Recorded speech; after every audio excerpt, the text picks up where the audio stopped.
Publius Ventidius Bassus, or in full, Publius Ventidius Publii Filius Bassus, Publius Ventidius, Publius's son. Bassus was a Roman general and one of Julius Caesar's protégés. He won impressive victories against the Parthians which resulted in the deaths of key leaders, victories which redeemed the losses of Crassus and paved the way for Antony's incursions. According to Plutarch in his Life of Antony, the three military victories of Ventidius over the Parthians singularly resulted in the only award, up to the time of Plutarch's writing, to a Roman general of the triumphal ceremony for victory over Parthians. History: Ventidius was from Picenum.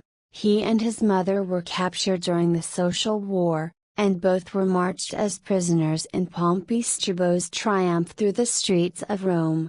He was forced to work as a muleteer and quickly saw the Roman army as his path to advancement. Ventidius attracted Caesar's notice during the Gallic Wars, and while he does not receive mention in Caesar's commentaries, he did execute Caesar's orders with ability during Caesar's civil war, and became one of Caesar's favorites.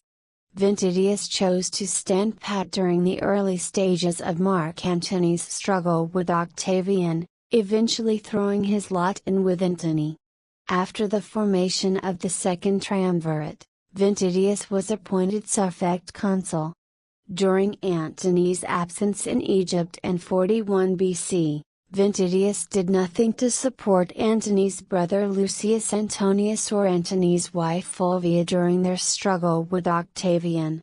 After Antony had come to an agreement with Octavian off of Cape Misnum, probably in August 39-1, he sent Ventidius with several legions in response to a Parthian invasion launched in 40 BC.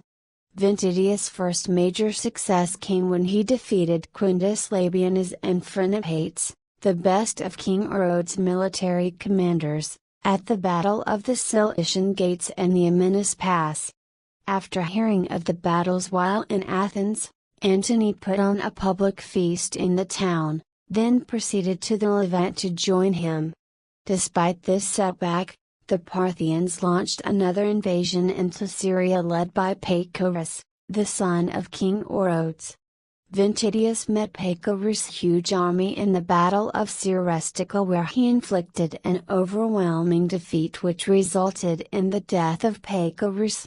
This victory was the culmination of Ventidius' campaigns, which confined the Parthians within Media, Medes, and Mesopotamia, and psychologically avenged the losses of Crassus, particularly at Carrhae. Ventidius could have pursued the Parthians even further, but, according to Plutarch, Ventidius had concerns regarding the possible jealousy of Antony, and, he preferred to subdue those who had rebelled against Roman authority to pursuing the Parthians with his forces. One such rebel was Antiochus of Commagene, whom he besieged in Samosata. Antiochus tried to make peace with Ventidius, but Ventidius told him to approach Antony directly.